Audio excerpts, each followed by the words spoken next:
Hey everyone, my name is Mike and welcome back to another episode of the main track where I'm documenting progress on the construction of my HO scale Sedalia Subdivision layout.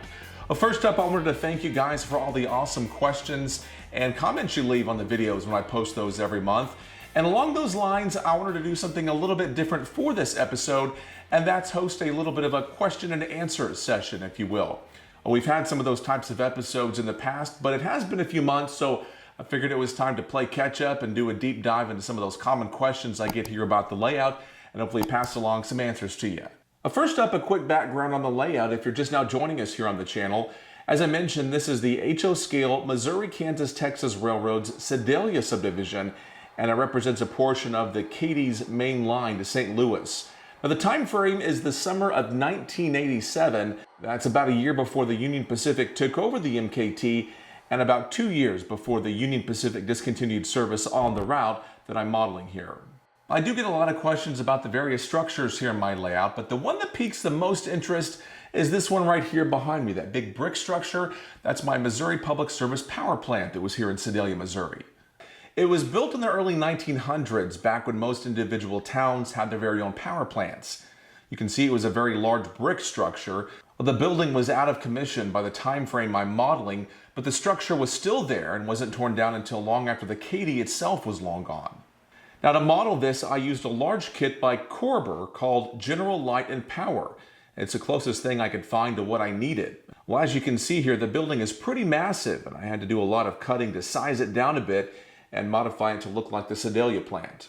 Now, I will admit, in all my years of model railroading, this was one of the most difficult building projects I've ever worked on. The product description on the box says it's made out of plastic, but keep in mind, it's resin and not injection molded plastic like you'd get with most kits these days. I found out pretty quickly the material was pretty hard to cut and it was brittle and broke easily while trying to make those cuts. I had to use a pretty sharp saw to make those cuts, and even when I was doing so, it gave off a pretty nasty smell. And when putting it all together, I had to use super glue. Regular tester's glue was simply no good on this. So it was not an easy project, but I can't be happier with the final product, and I think it turned out pretty good. Now, the concrete portion of the building I made with styrene, and the electrical substation is a Walther's kit. I might soon be replacing this with a new substation that recently came out by Woodland Scenics. Another common question I get is, what kind of a DCC system do you use on your layout? Obviously, in most of our videos, we're focused on the trains running by, so you don't get to see exactly what's going on behind the scenes. But this right here is the system that I use. It's the NCE Power Cab, and it's a system that works really great for a smaller to mid-sized layout like I have. Now, there are obviously a lot of DCC systems out there when it comes to powering your layout. Some of those are pretty complex, and some are a lot easier to use. My layout at this point is pretty small, and I'm not normally going to be operating more than one train at a time, pretty much like the prototype operations on the line I'm modeling. So this basic system works pretty good for me. It connects to a simple portal that in turn connects to my wiring and my track feeders. Now, one of the drawbacks to this particular controller is that it's corded. You have to plug it into the portal here. Now, right now, it's pretty close to everywhere I need to go around the layout, but it is starting to become a stretch, and I'll likely be adding some additional plug-in ports around the layout very soon. And in the long run, I'm likely going to be looking at some cordless throttles. Now, as my layout continues to grow, I plan on looking at some more advanced systems out there. Now, I've operated with several different systems on friends' layouts, so we'll simply see once I'm ready to take that step which one I choose. Otherwise, this NCE Power Cab is perfect for me right now. Now, I've got this NCE Power Cab and some other DCC throttle options in my Amazon affiliate store. I've got a link to that in the description of the video. Another common question about the layout I get is, what kind of ballast do you use for your track? Well, this is one of those areas that I recently tried to make a change, but wasn't exactly a fan of how the results turned out, so I had to go back to my original method, which I'm about to tell you about. Well, it was certainly a very good lesson in, if it's not broken, don't try to fix it. I use Woodland Scenics ballast on my layout. Now, I've used Woodland Scenics ballast on my layout pretty much forever, but I recently ran across Arizona Rock and Mineral ballast.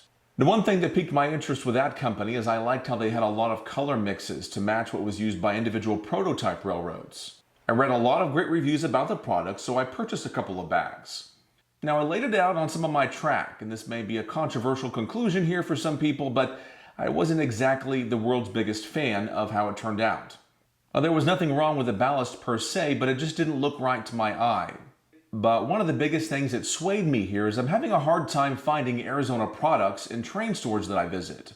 If I'm in the middle of ballasting my track and I run out of material, I don't want to have to go online and hunt it down and wait several days for it to get here.